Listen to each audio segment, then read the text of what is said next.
Assalamualaikum warahmatullahi wabarakatuh. Alhamdulillah. Alhamdulillahi rabbil alamin. Wal aqibatu lil muttaqin. Asyhadu an la ilaha illallah wahdahu la syarikalah. Wa asyhadu anna Muhammadan abduhu wa rasuluh. Allahumma salli wa sallim wa barik ala Sayyidina Muhammadin wa ala alihi wa sahbihi ajma'in. Amma ba'd.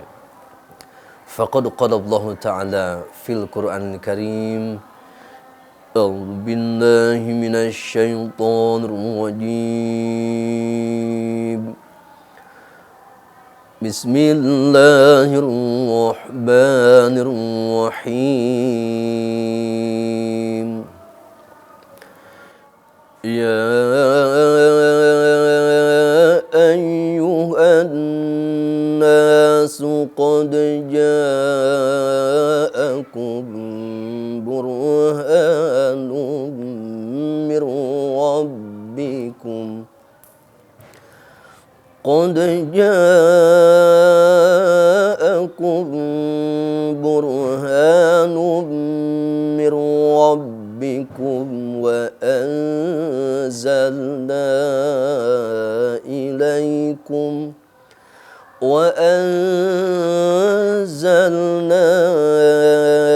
إليكم نورا مبينا. Wa qala Rasulullah sallam khairukum man ta'allama al-Qur'an wa 'allamah. Shadaqallah wa sadaqa Rasulullah sallallahu alaihi wasallam. Para pemirsa Rasil TV yang dimuliakan Allah Subhanahu wa taala, di bulan suci Ramadan ini kita akan lanjutkan mengenal Al-Qur'an lebih dekat lagi, di mana telah kita bahas tentang Al-Quran yang merupakan kalamullah, yang merupakan mukjizat yang diturunkan kepada Nabi Muhammad SAW, kemudian dengan lafaz dengan bahasa Arab yang tertulis di dalam mushaf, kemudian termasuk ibadah bagi yang membacanya, juga yang dinukilkan secara mutawatir, yang dimulai dengan surah Al-Fatihah dan ditutup dengan surah An-Nas. Pada perjumpaan kali ini kita akan melanjutkan mengenal Al-Quran, yaitu mengenal nama-nama Al-Quran. Kita sebagai umat Islam tentunya, agar kita lebih mencintai Al-Quran, lebih mencintai Allah yang menurunkannya, juga mencintai Rasulullah SAW yang sudah berupaya untuk mendapatkan kitab suci Al-Quran ini. Tentunya kita pun harus mengenal nama-nama Al-Quran, di mana di dalam At-Tafsir Al-Bunir karya Profesor Dr. Wahbah Zuhaili dijelaskan ada beberapa nama-nama Al-Quran, yaitu diantaranya adalah Al-Quran, kemudian Al-Kitab, kemudian Al-Mushaf, An-Nur, dan Al-Furqan. Kenapa disebut Al-Quran itu dengan Al-Quran? Karena memang Al-Quran merupakan bacaan, sehingga Al-Quran itu dinamakan dengan Quran karena selalu dibaca. Bahkan kalau kita melihat setiap hari, setiap saat di Masjidil Haram, sambil ditayangkan ketika orang-orang bertawaf, maka yang dilantunkan adalah bacaan Al-Quran, dengan suaranya yang merdu, yang syahdu. Subhanallah. Ini Al-Quran dinamakan dengan Al-Quran, bahwa Al-Quran merupakan bacaan yang tentunya harus kita baca setiap saat, setiap waktu yang Allah berikan waktu kepada kita.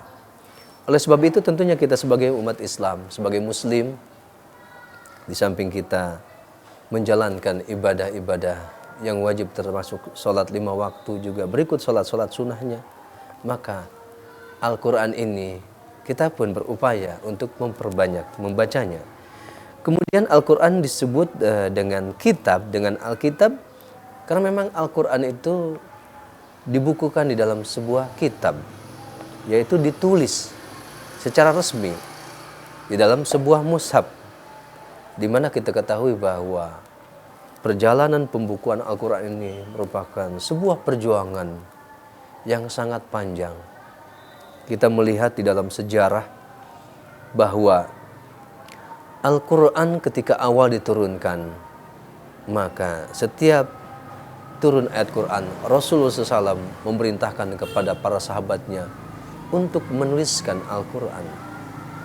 Dan kita ketahui Al-Quranul Karim setelah wafat Rasulullah, maka diteruskan oleh sahabat Rasulullah, itu khalifah pertama, Khalifah Abu Bakar Siddiq. Kemudian dilanjutkan dengan Khalifah Umar bin Khattab, Utsman bin Affan. Dan kita ketahui bahwa di zaman Khalifah Utsman bin Affan, Al-Quran juga dikumpulkan sebagaimana dikumpulkannya Al-Quran ditulis dalam mushaf di zaman Khalifah Abu Bakar Siddiq. Tetapi kita pahami bahwa Al-Quran ketika itu masih dalam kondisi gundul, ya. Tidak ada harakatnya, tidak ada tanda bacanya. Bahkan dalam sebuah literatur, mulai dari Khalifah Sayyidina Ali bin Abi Thalib, kemudian sekitar 40 tahun kemudian, itu baru Al-Quran diberikan tanda baca titik-titik. Dan sampai kepada kita Al-Quran sekarang sudah sempurna, ya, di dalam sebuah mushaf, tertulis sangat lengkap, dengan tanda baca yang lengkap. Bisa bayangkan, andai kata Al-Quran sampai sekarang masih gundul, tentunya banyak kesulitan ketika kita membacanya. Tetapi dengan upaya-upaya ahli-ahli Al-Quran, maka Al-Quran sampai kepada kita, sehingga kita pun akan lebih mudah di dalam mempraktekkan membaca Al-Quran. Dan ini pun tentunya sebuah anugerah yang sangat luar biasa, di mana Al-Quran sebagai Alkitab yang ditulis di dalam mushaf juga terpelihara, karena satu sisi terpelihara dengan ada tulisannya di dalam mushaf, kemudian juga Al-Quran terpelihara, yaitu satu sisi dijaga oleh Allah Subhanahu wa Ta'ala, juga termasuk kita tentunya, termasuk orang yang menjaganya ketika kita terus-menerus membaca Al-Quran. Kemudian yang ketiga, Al-Quran disebut juga mushaf, ya, karena memang tertulis dalam sebuah mushaf, dibukukan. Maka dalam konteks ini kita hanya sedikit mengingatkan bagaimana supaya ibadah membaca Quran itu menjadi ibadah yang sempurna. Maka gunakanlah mushaf Al-Quran. Kita hindarkan untuk membaca Al-Quran dengan menggunakan HP, handphone. Karena ada pendapat itu kurang utama, kurang berkah. Kenapa? Khawatir ketika kita lupa HP kita ini dibawa ke kamar mandi, tadi ke toilet, ya, yang bukan pada tempatnya. Kemudian mungkin karena HP-nya juga HP tercanggih, HP termahal, isinya semua bisa diakses. Yang positif ada, yang negatif ada. Nah, di situ khawatir bercampurnya Al-Quran dengan hal-hal yang lain. Oleh sebab itu kita sebagai muslim tentunya harus membiasakan diri, ya. Kemanapun kita pergi, ya, di dalam tas kita itu ada peralatan untuk sholat. Juga ada peralatan satu mushaf Al-Quran. Termasuk mungkinnya tasbih juga, ya, penting juga untuk selalu berzikir kepada Allah. Sehingga kita sebagai muslim kemanapun kita pergi, ya, bawalah kitab suci Al-Quran, mushaf Al-Quran. Mungkin ketika waktu zuhur datang, kita mampir dulu ke masjid, kita melaksanakan sholat tahiyatul masjid, sholat zuhur, ya, berjamaah, kemudian sholat sunnah. Setelah itu baca lagi yang beberapa halaman Al-Quran. Ini Al-Quran sebagai mushaf. Kemudian Al-Quran juga dinamakan sebagai nur, yaitu cahaya. Di mana dengan cahaya Al-Quran ini mampu menyingkap, ya, hakikat tentang kehidupan. Di mana sehebat apapun akal manusia, ya, tetapi tidak akan mampu, ya, untuk mengungkap hal-hal yang gaib, misalkan hal yang tidak rasional. Nah, tetapi dengan cahaya Al-Quran ini, maka akan tersingkaplah rahasia-rahasia kehidupan. Sebagaimana dijelaskan di dalam firman Allah Subhanahu wa Ta'ala dalam surah An-Nisa ayat 174, Allah berfirman, A'udzubillahi minasyaitonir rajim, يا أيها الناس قد جاءكم برهان من ربكم قد جاءكم برهان من ربكم وأنزلنا إليكم نورا مبينا. Yang artinya ya ayuhan nas, wahai seluruh umat manusia di mana saja berada, muslim non muslim dipanggil oleh ayat ini. Qad ja'akum burhanun mir rabbikum, sungguh telah datang kepada kamu semua burhanun mir rabbikum, petunjuk penjelasan dari Tuhanmu. Wa anzalna ilaikum nuram mubina, dan telah kami turunkan kepada kamu semua nuram mubina, cahaya yang sangat nyata, cahaya yang sangat jelas, yaitu kitab suci Al-Quran. Artinya apa? Ketika kita banyak membaca Al-Quran, maka semakin terang benderang jalan kehidupan kita. Karena memang pada hakikatnya hidup tanpa Al-Quran di dalam kegelapan-kegelapan. Tetapi sebaliknya, kehidupan kita apabila dihiasi dengan Al-Quran, maka akan tersingkap ya, cahaya begitu sangat jelas, cahaya begitu sangat terang tentang kehidupan ini. Itulah Al-Quran sebagai nuram mubina, cahaya yang jelas, cahaya yang nyata. Di mana di dalam Al-Quran kalau kita telaah, ya, kalau kita renungkan, ya, kalau kita pahami dengan baik, maka begitu sangat jelas tentang kehidupan yang harus kita jalani. Bagaimana ketika kita beribadah kepada Allah, bagaimana ketika kita berinteraksi dengan kehidupan sosial.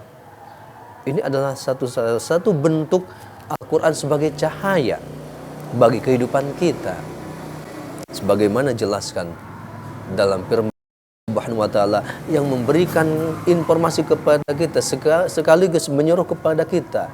Di dalam surah Al-Qasas ayat 77 Allah berfirman, A'udzubillahi minasyaitonirrajim, wa ahsin kama ahsanallahu ilaik, dan berbuatlah kamu semua kebaikan terhadap sesama manusia sebagaimana Allah telah berbuat baik kepada kamu semua.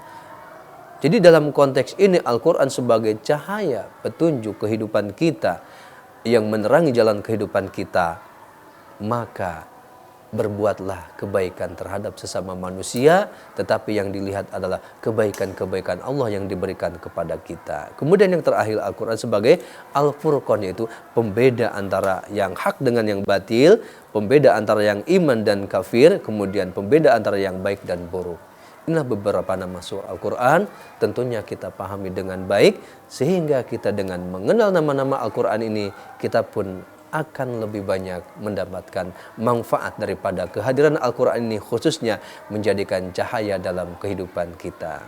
Demikianlah informasi ini, uraian ini mudah-mudahan ada manfaatnya khususnya bagi pribadi saya dan umumnya bagi para pendengar Rasil TV. Mudah-mudahan sekali lagi kita jadikan Al-Quran sebagai penerang jalan kehidupan kita untuk menuju ridho Allah, untuk mendapatkan kebahagiaan hidup di dunia ini dan kelak di akhirat. Terima kasih. Wassalamualaikum warahmatullahi wabarakatuh.